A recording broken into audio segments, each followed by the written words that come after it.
Di sekolah yang dilakukan seorang siswi SMP mengejutkan masyarakat. Meski demikian, pihak sekolah belum mengambil langkah apapun sebab baik pelaku maupun korban kekerasan hingga kini belum kembali bersekolah. Masyarakat dikejutkan dengan beredarnya video kekerasan di sekolah. Dalam video yang diunggah di sebuah akun di media sosial, terlihat seorang siswi SMP berseragam pramuka melakukan kekerasan verbal dan fisik pada rekannya. Ironisnya, kekerasan itu dilakukan hanya 100 meter dari depan gerbang sekolahnya di SMP Negeri 4 Binjai, Sumatera Utara. Kekerasan dilakukan pada Jumat siang usai sekolah. Ya, kami kan posisinya duduk-duduk depan rumah duduk-duduk. Ya, saya lihat memang seperti biasa aja lah, macam bercanda gitu kan. Tapi lama-lama saya lihat kok menjambak. Itu kan udah nggak wajar kan gitu. Jadinya dari sanalah saya bilang, "Hai, mengapa kalian kayak gitu? Anak sekolah kok kayak gitu?" Memang saya bilang begitu pada mereka. Terkait peristiwa tersebut, Dirjen Pendidikan Dasar Kementerian Pendidikan dan Budaya langsung melakukan inspeksi mendadak ke SMP Negeri 4 Binjai. Selain bertemu pihak sekolah, ia juga bertemu dengan siswi yang merekam aksi kekerasan itu. Pihak Kementerian Pendidikan juga menyerahkan penanganan kasus ini kepada Dinas Pendidikan Kota Binjai dan pihak sekolah. Dan itu pun sebenarnya kalau menurut dia tidak direncanakan. Artinya tiba-tiba karena bercanda awalnya. Awalnya bercanda. Jadi awalnya bercanda. Si mungkin terpancing emosinya. Ya, kebenaran anak-anak ini kan sekarang dengan teknologi luar biasa gitu ya. Kita serahkanlah kepada Dinas Pendidikan. Tadi kita sudah sepakat. Silakan untuk apakah itu akan diberikan sanksi ataukah itu kita serahkan pada dinas karena mereka yang punya tanggung jawab. Sementara itu, menurut pihak sekolah, siswi pelaku kekerasan adalah siswi kelas 8 dan memang terkenal keras sehingga ditakuti oleh siswa lainnya. Meski demikian, pihak sekolah belum memberi sanksi apapun sebab baik pelaku maupun korban hingga kini belum kembali bersekolah. Secara persisnya nampak itu karena baru kejadian ini kan gitu. Memang anak ini memang agak perlakuan itu memang keras bawaannya. Jadi sehingga kawan-kawannya banyak takut sama dia. Katanya ada geng-gengnya juga, Pak. Nah, di sini kita nggak ada gengnya. Ya. Jadi sejauh ini apa sikap dari sekolah, Pak? Ya, kita sudah bekerjasama dengan dinas, itu sudah kita panggil semua orang tuanya. Tinggal nanti konfirmasi dengan dinas nanti apa keputusannya nanti. Pihak sekolah juga masih berupaya untuk memfasilitasi dialog antara pelaku, korban, dan orang tua mereka. Dari Binjai, Sumatera Utara, Kami akan ke Polres Kota Binjai, Sumatera Utara akan melakukan penyelidikan kasus kekerasan dan penganiayaan yang diduga dilakukan siswi SMP Negeri 4 Binjai.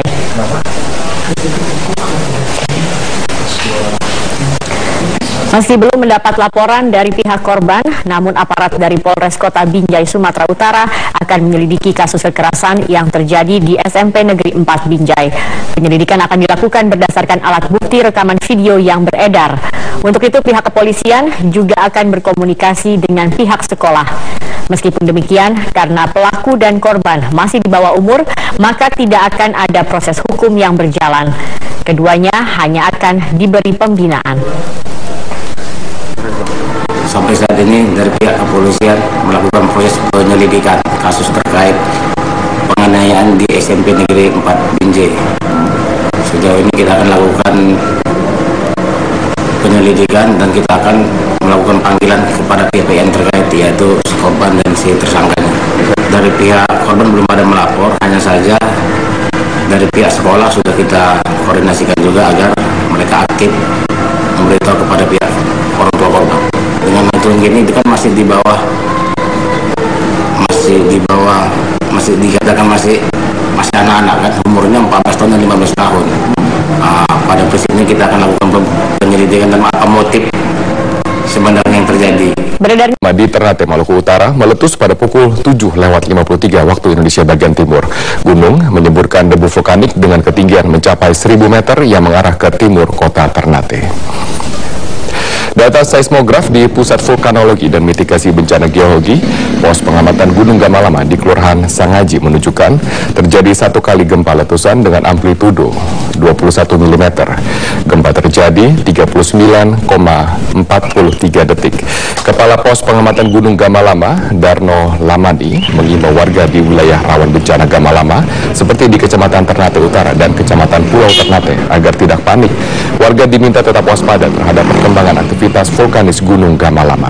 Warga juga dilarang melakukan aktivitas dalam radius 1,5 km. Sementara itu, aktivitas penerbangan di Bandara Babula Ternate ditutup untuk sementara.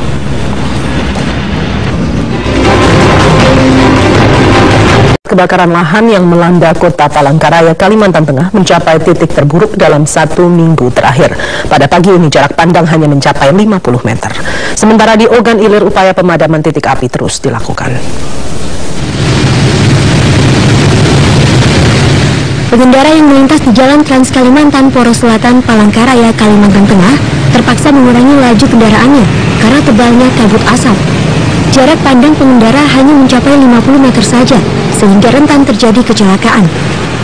Kondisi ini merupakan yang terburuk dalam 1 minggu terakhir. Selain mengganggu aktivitas, kualitas udara juga terus memburuk dan warga mulai terserang infeksi saluran pernapasan akut atau ISPA. Sementara pemadaman lahan gambut yang terbakar di Palangkaraya mengalami banyak kendala, mulai dari minimnya sumber air hingga lokasi titik api yang sulit dijangkau petugas. Di Kecamatan Indralaya Utara, Kabupaten Ogan Ilir, Sumatera Selatan, petugas gabungan terus memadamkan puluhan hektar lahan yang terbakar di dekat jalur lintas Sumatera. Kebakaran mengakibatkan kabut asap pekat dan mengganggu pengendara yang melintasi jalur tersebut. Data BPBD Kabupaten Ogan Ilir menyebutkan ada 800 hektar lahan yang terbakar di Kecamatan Indralaya Utara. Petugas kewalahan karena 400 hektar diantaranya merupakan lahan gambut yang mudah terbakar. Hingga 7 September 2015, tim monitoring kebakaran hutan dan lahan Dinas Kehutanan Sumatera Selatan memantau ada 122 titik api yang tersebar di berbagai daerah di Sumatera. Paling banyak berada di Sumatera Selatan mencapai 39 titik. Tim Liputan Metro TV. Udara Pekanbaru dinilai tidak akurat dalam menentukan level kualitas udara. Bahkan berkembang isu status mutu udara direkayasa dari berbahaya menjadi tidak sehat. Tujuannya adalah agar warga tidak panik, dan berikut laporan kontributor Metro TV Fitra Asri Rama dari Pekanbaru Riau.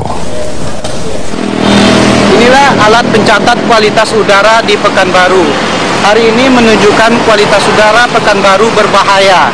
Nah, bagaimanakah alat ini berfungsi dan apakah benar ada rekayasa dalam menentukan status udara ini? Mari kita mendengarkan langsung penjelasan dari Kepala Laboratorium BLH Pekanbaru.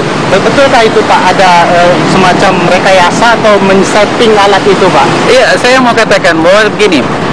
Ini hanya display ya, hanya display biasa. Sementara prosesnya bukan ada di sini, tetapi ada di stasiun pemantau kita yang ada di 3 lokasi yang berbeda.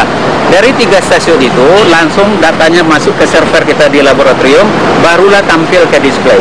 Saya katakan bahwa sistem transformasi data baik dari stasiun ke server kita maupun dari server ke display itu pada dasarnya berlaku secara otomatis. Namun demikian, ada persyaratan-persyaratan di dalam alat kita yang kadang-kadang tidak bisa dipenuhi.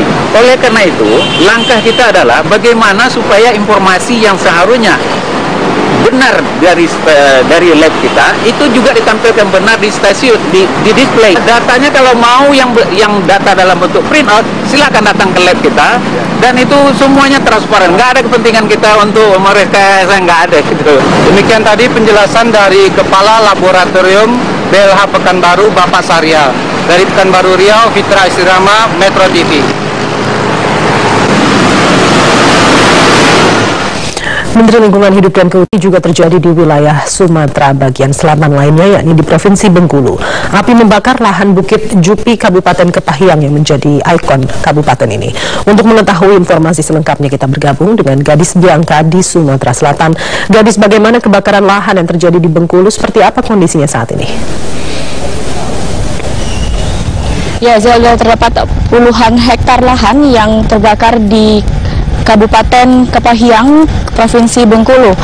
Api dan kepulan asap tebal terlihat jelas saat bukit yang menjadi ikon Kabupaten Kepahyang ini terbakar.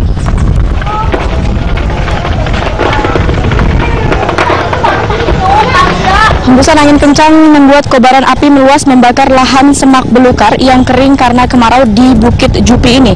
Sulitnya medan menuju lokasi membuat unit pemadam kebakaran tidak dapat maksimal memadamkan api sehingga api baru dapat dipadamkan petugas setelah warga membantu dengan peralatan seadanya. Kepanikan sempat juga melanda warga di Desa Tebat Monok, Kabupaten Kepahyang ini karena titik api sangat dekat dengan pemukiman penduduk. Warga melokalisir api dengan menyiramkan air ke lahan yang belum terbakar dan sejauh ini Zelda belum diketahui penyebab pasti munculnya api. Namun kuat dugaan api berasal dari sisa puntung rokok warga yang melintas di dalam kawasan tersebut. Berikut keterangan warga yang kami kutip untuk Anda. Saya jago-jago karena alat naik ke atas kan tidak bisa.